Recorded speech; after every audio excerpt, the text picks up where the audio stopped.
I first met him in the early 80s in a Chinatown of urban Java. He didn't want his real name or address revealed, so we called him DJ for Dynamo Jack. He was only a healer, he said, but he did direct a powerful energy generated from his own body into his patients. Sometimes he used the needles, sometimes just his hands. He called the energy Qi, and it was so strong that he usually needed a grounder to hold his patients' feet. For years we followed him around Java on his healing rounds, pleading to be allowed to film him, but he always refused, saying his powers resulted from a type of meditation with an ancient tradition of secrecy.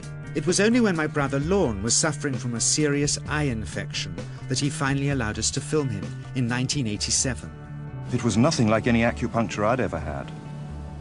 I was getting really powerful electric shocks and couldn't control my movements at all. Yin yang, positive and negative, you know. And my positive from here and my negative from here. And we meet together, this can get like electricity. And is this because you're special? You have a special sort of it's meditation every day. It's meditation that does it? Meditation every day. Like you can touch me, like this. It's nothing, okay? It's my burn. It's just like this. For our sound recordist, it was also a shocker.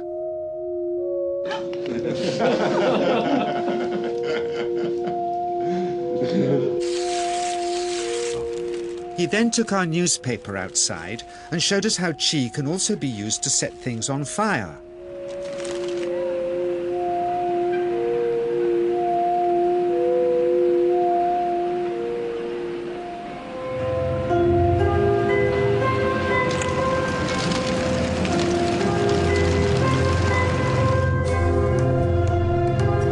When he heard we'd shown this footage in public, he was very upset and refused all our future efforts to contact him again.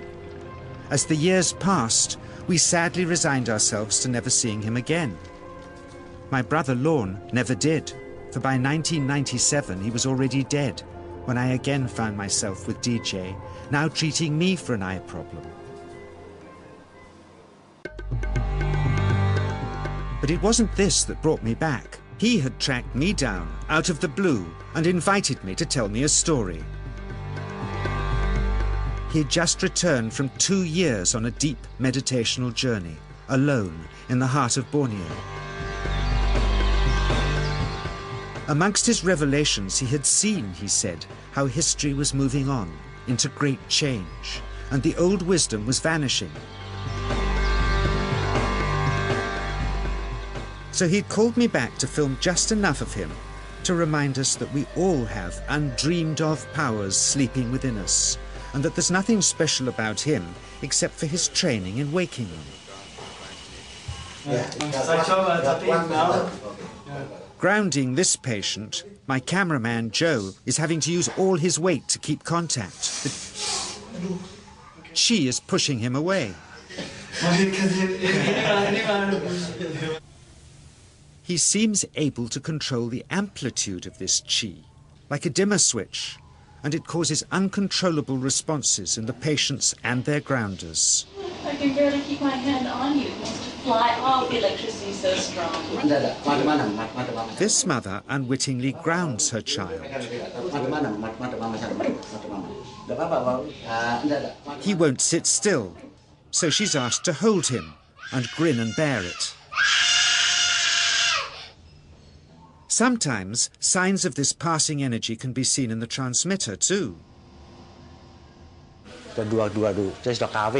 This Qi stuff is only the surface, he says, of the real adventure beneath, in the meditational technique.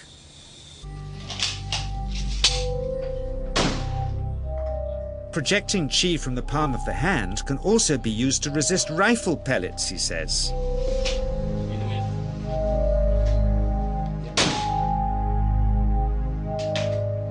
First, you learn to distinguish between yin and yang Qi in your body. Then how to pool it in your navel chakra. Then how to project it, he says.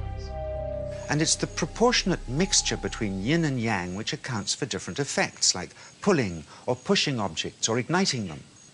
Then he gets really strange. He says that mastering yin qi is the key to the spirit world. There's a long tradition of Indonesian krisis being possessed by spirits. So people bring him their krisis to see if they're duds. Here, he says, he doesn't manipulate matter by projecting mixtures of yin and yang qi. He merely creates a field of yin energy in which, he says, if there's a spirit, it can manifest itself.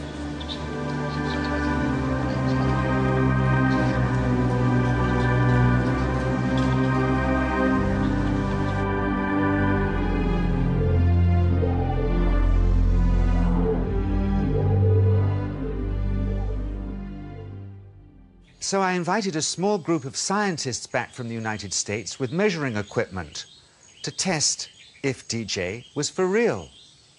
And if so, where might this energy belong on the electromagnetic spectrum?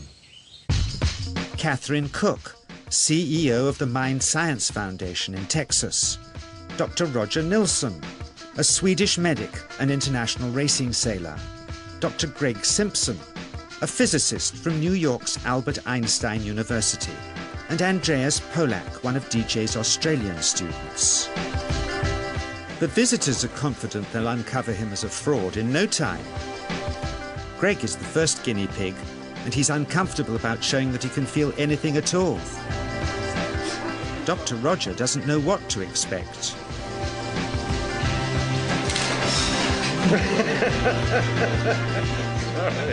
Out comes the metal detector, like the things they use in airports, to see if he has any concealed metal in his body. Then the voltmeter, to try and measure the qi. But how to get it to work? Where's the ground? What settings? DJ suggests that as his negative is his perineum, and his positive is his navel chakra, perhaps that's where the electrode should be attached. He doesn't stand on his dignity. He's eager to help, but still no readings. They're getting shocks off his arm, and now they're on the right settings, but the needle still isn't moving. DJ says it isn't electricity, it's qi. It's 1, 2, up. I feel it in my whole body. I feel it at 3, 0.3. I feel it in my legs. Shit. But suspecting there's some tricky setup on his premises they can't find, they insist we all go to a randomly chosen hotel room several miles away to see if he can light a light bulb with his fingers. It doesn't ground on the wall. So Greg holds and grounds one wire, while DJ pumps qi through the other. The bulbs are LEDs, light-emitting diodes, which ignite in different colors according to the intensity of current. Yes. On, off, on. Brilliant. Oh, you're blinking. Things were going well. DJ was enjoying it too, until he invited us all out to lunch at his local, where he tried to push a chopstick through the table. He couldn't get it through the Formica surface, so he came up through an inch of wood from underneath.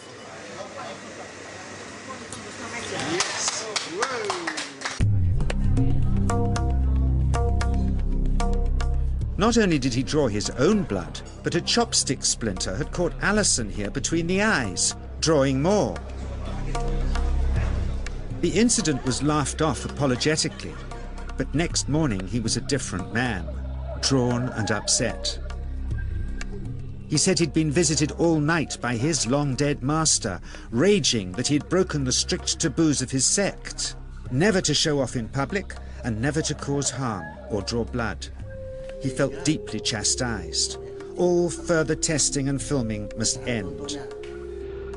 Never again would he submit to public scrutiny, nor accept any new students.